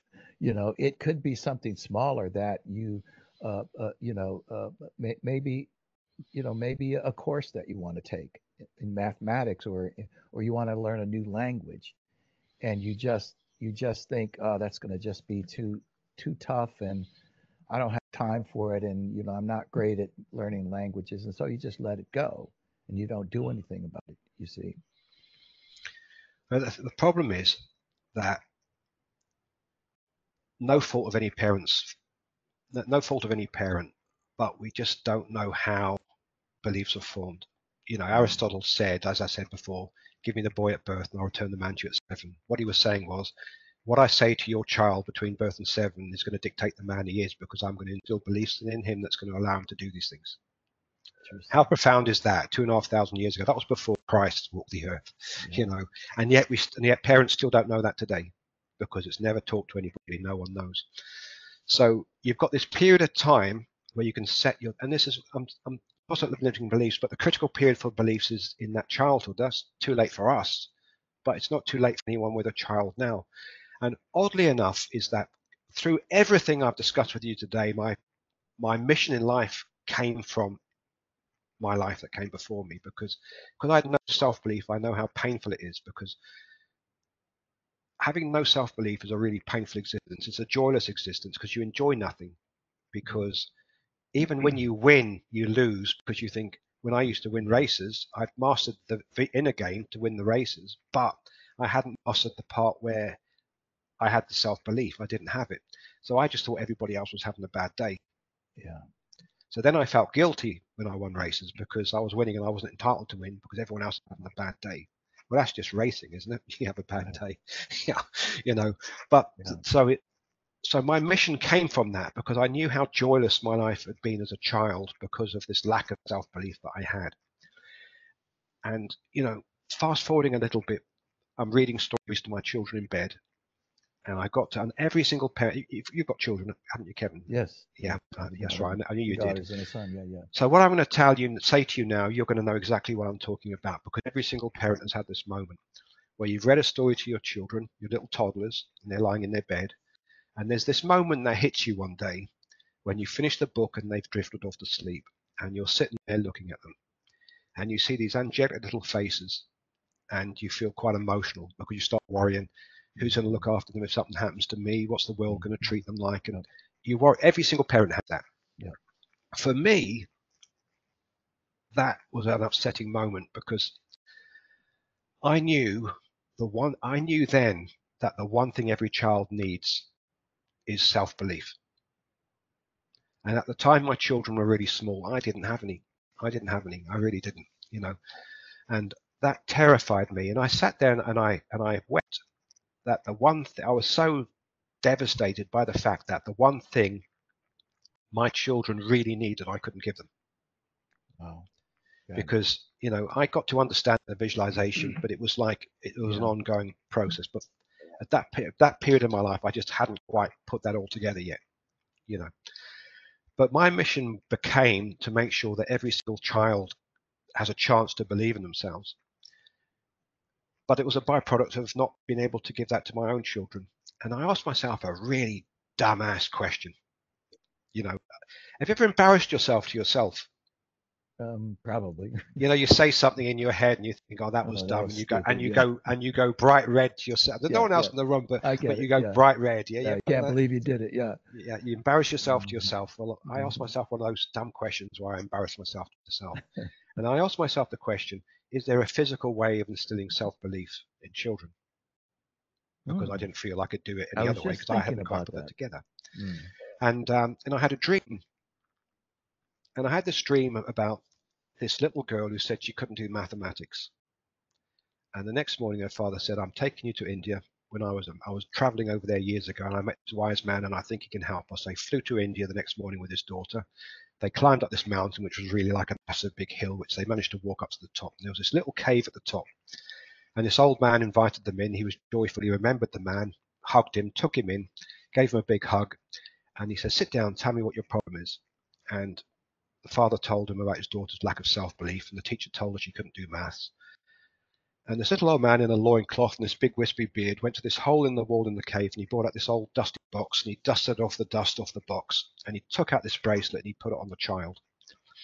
And he said, press down on that bracelet for 10 seconds. And she says, "Okay," count to 10, and then he rolled the bracelet back, and it printed the word "believe" on the child's wrist. Oh. And then the old man said to the little girl, he said, "What does that say?" And she said, "It says belief, sir." And he said to the little girl, he said, "And where is the belief?" And she said, It's on my skin, sir." He said, No, the belief's not on you. The belief is in you. Now you can do anything you want."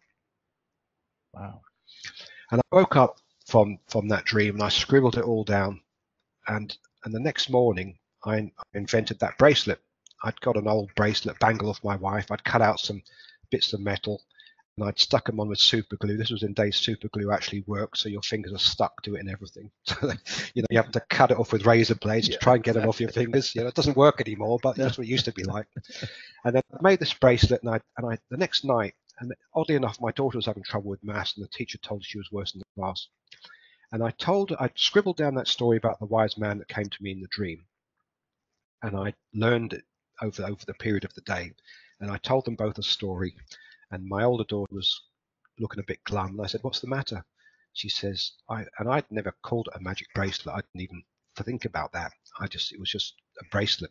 Yeah. And she said, "I wish I had a magic bracelet like that, Daddy." And I'd made one for her that day, and I pulled it out of my pajama pocket, and I said, "I'd made it for you." I said, "It's the only one in the world," and it was, because no such thing existed. So I'd invented this physical tool on the back of a dream to help children believe in themselves. And I did this with my children, and this is years later, because my oldest daughter's 33 now, and my youngest one's 30. And like sometimes like when you use a certain technique for selling something, and then it works all the time, then you stop using it. That kind of thing. Yeah. And I made this bracelet for the children. It really worked with them. My daughter's mathematics, she'd gone into the top quarter of the class from the bottom of the class in a year. She didn't become top of the class, but that didn't matter. The trajectory had changed so much. Right. And it was all from the words that we used and the imprint of the bracelet. Because remember I said to you that we accept everything our parents tell us as the truth when we're that young. So if you say something to your child, they accept it as a truth. So if you tell them a story like that about the bracelet, and then Dad puts it on their wrist and said, "Where's the belief?" I said, and I put it on her. I said, "Where's the belief, darling?" And she says, and she knew because she heard the story. She said, "The belief is in me, Daddy." And I realized in that moment that my mission was to make sure this was from everything that ever happened to me, good or bad, beating cancer, which I thought that was the only thing it was there for. I mean, everything that had happened to me had been there to help me survive, which it did that miraculously. But it was something bigger than that at play here, and I'd realized that it had provided me with everything that had happened had provided me with my purpose. And that's why I had the dream about the bracelet. So my children had moved out during lockdown. We had the COVID lockdown. So I was clearing out one of their bedrooms because I needed an office at home. And then the sun was shining through the window, and I saw this bracelet sticking out from under the bed. And it was a bracelet I'd made 20 years before. My goodness. So I had nothing else to do because we're locked in our houses for like a year and a half. So I wrote a new book called The Imprint Phenomenon, How to Unleash the Power of Belief and Expectation. My goodness. And I created this, which I've spoken about before, the Imprint Phenomenon Kit. And what you've got in there is a complete program with affirmation cards. Oh my. You've got a fast start guide here, which shows you how to do it instantly. You've got the book. Oh wow. And here you've got a packet of affirmation cards, which I specifically designed. That's incredible. Especially to use with the bracelets. So what you do is you've got the bracelet. The bracelet, I was going to say, is that a bracelet? That is incredible. So you can see it says belief in there. How great is that? Line that up. Yeah. And you press it on the wrist. Now you can open up the cards. So you do this. Now the thing is with belief is that we don't realize we're damaging our children. The average child hears the word no 400 times a day. Yeah. That's 12,000 times a month. That's 144,000 times a year. People who hear the word no, or children who hear the word no all the time, think the world's not for them. And we're doing damage to our children because it's the default response to getting them to stop doing something. No. Yeah. So, and that becomes their default response. Yeah, because it's right. Well, it's like multi-generational abuse. It's like multi-generational welfare families. Right. It just carries on until you learn to break the cycle. Right. So what I created and invented here was a way to break the cycle of limiting beliefs, because we don't know we're giving our children limiting beliefs. Right. But when you say to your child, you come home tired from work and they're thrashing around on a piano or a violin or a guitar, and you say, "Stop that infernal racket. You haven't got a note in your head. You're never going to be able to play a musical instrument." Right. Child accepts that as a truth, becomes a belief. They never touch a musical instrument again. That's how fragile those little minds are. Yeah. So with the bracelet, I made these affirmation cards, and it will say things like, there'll be a blank. It says, the belief is in me now to blank. You fill in the blank. So you say, you press the belief is in me now on the bracelet. Then you say, the belief is in me now to be great at netball, be great at maths, and you get the child to say it, and the parents' enthusiasm they take as literal because you're the parent. So when you go, yes, the belief's in you now, the belief's you can do that now, and the child gets excited because they're feeding off your enthusiasm, their belief in them. So what I've done here is I've taken what's normally unconscious that we don't know how to control because we don't understand the process, and I've made it a conscious act, just like Noah Finch did for me all those years ago when he talked about Viktor Frankl. So now parents can sit with their children with affirmation cards, and they make it like a fun thing they do every night. Put the bracelet on. Where's the belief? The belief is in me. Pick an affirmation card. What's my positive attitude is amazing, is attracting amazing opportunities into my life. Oh my goodness. Or I am driven by my ambition. I am worthy of all that I desire. Oh, and you get your children to say these things and they internalize them. What's going to happen? What's going to happen? It becomes part of their belief system. It becomes part of their belief system, which the parent is co-creating with the child. Yes, very, very interesting. And it makes so much sense. You know, and I keyed in also on what you were saying just a moment ago, that when you know, the enthusiasm of the parent, if you will. But I think it's fairly well known, psychology, that one of the reasons that negative, acts or experiences stay around much longer and get imprinted much deeper because of the emotion involved. Yes. It's traumatic. And so I believe what you're saying, and I'm sure you even talk about this, is that it can be the other way around as well. Yes, absolutely. If I can say something to you, but if I imprint it with a certain amount of emotion, it goes deeper and sticks better. Yes? Yeah, absolutely. What happens is it's a negative phrase or negative thought is much deeper than a positive one. It has a much deeper impact. So to counter the negative thought, you need to say 5 positive things to yourself. Oh. It might be 6, I forget now, but it's like 4 or 5 times more than. I see. So you just can't replace it with a negative. Yeah. It's not enough because the negative's got more power. So you have to reinforce it more than that. Yeah. But with this, it's because if you can do this with your children, you're bypassing all of that because you're not doing the negativity. You're doing the negativity when you're saying no, no, no, no, no. Right. But they don't know they've got to counter that with 5 positives. Right. So the limiting belief you've created with them sticks. Right. Yeah. Yeah. Boy, that's. But if you start from the beginning with the child and you do the affirmation cards and you do the bracelet and everything, you're consciously thinking about, from now on, every single thing you say to your child. Yeah. You know, interesting that you expressed a moment ago about the child playing the piano and the parent yells, stop that racket, and you're never going to be this, that, the other. It seems to me, Mark, that even if you leave the personal attack behind, if you just are screaming to the child, stop that racket that you're making, you're suggesting something to them, right? You're suggesting that and again, it doesn't have to be personal. It can be, but in their minds, they begin to believe that is just racket. It's not music. It's not something that can be beautiful. And I think, and what I'm trying to express there is these different types of limiting beliefs that you impress upon kids. It doesn't have to be, when it's personal, of course, it goes deeper and hurts more.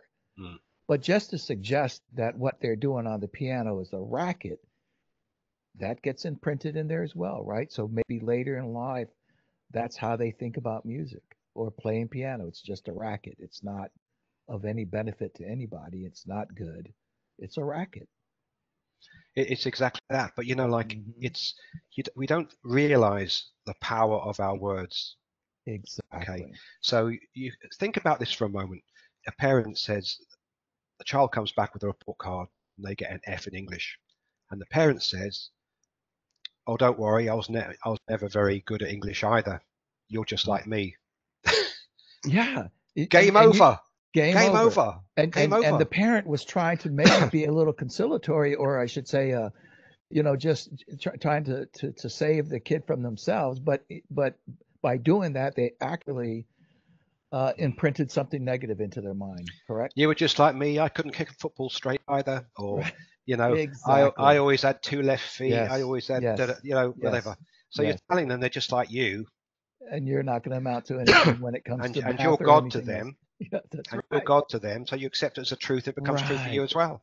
Bam. That is so incredible. What a So that's blessing. how simple it is, Kevin. And Yes. that's why we have so many problems with children Yes. these days, because the problem is when we have children, it's the most stressful time of our lives. You're Yeah. trying to manage all these children. Yeah. Your income's not at the level you're going to get to one day. Right. So you're struggling for money. You're under stress Yeah. the whole time. Your fuse is Yeah. short. Yeah. So who do you lash out on? The people you're Yeah. closest to. Who's closest to your children? Yeah. So and it breaks my heart. Yeah. But my mission came from this because Yeah. if you just get parents to understand the Mhm. power of their words, and it's not just a sentence they're giving, it's a death sentence Yeah. to dreams Yeah. if it's not an empowering statement Yeah. that they're making. Yeah.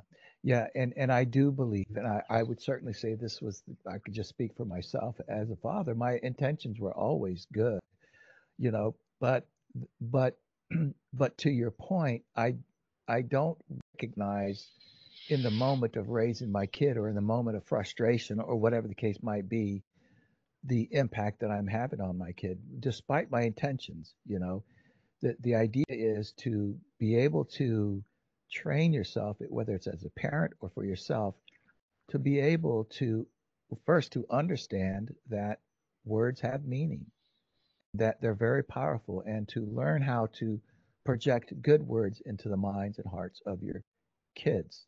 Correct. Well, absolutely, absolutely the truth. But the trouble is, no one ever made us aware of it. We don't Exactly. understand. People, 99.9% of parents do not have a clue Yeah. about the impact of their words have on their Right. children. I They don't, I I think that's probably true. and it's not their fault Right. because Yeah. no one's ever told them. Well, listen, And you Mark. don't know what you don't know. Yeah, no, you don't know what you don't know. That's exactly right. And that's the power of, I think, people like you who are writing books to help us understand, to make us more conscientious and conscious of our own actions and behaviors. And so, even for this reason and many more, I'm just so glad and grateful for people like you that take their, let me just say their horror stories, if you will, and turn them into things that can benefit the rest of us. I mean, you took a large amount of pain and turned it into something really positive for the rest of us and for yourself, of course, but nonetheless, we reap the benefits.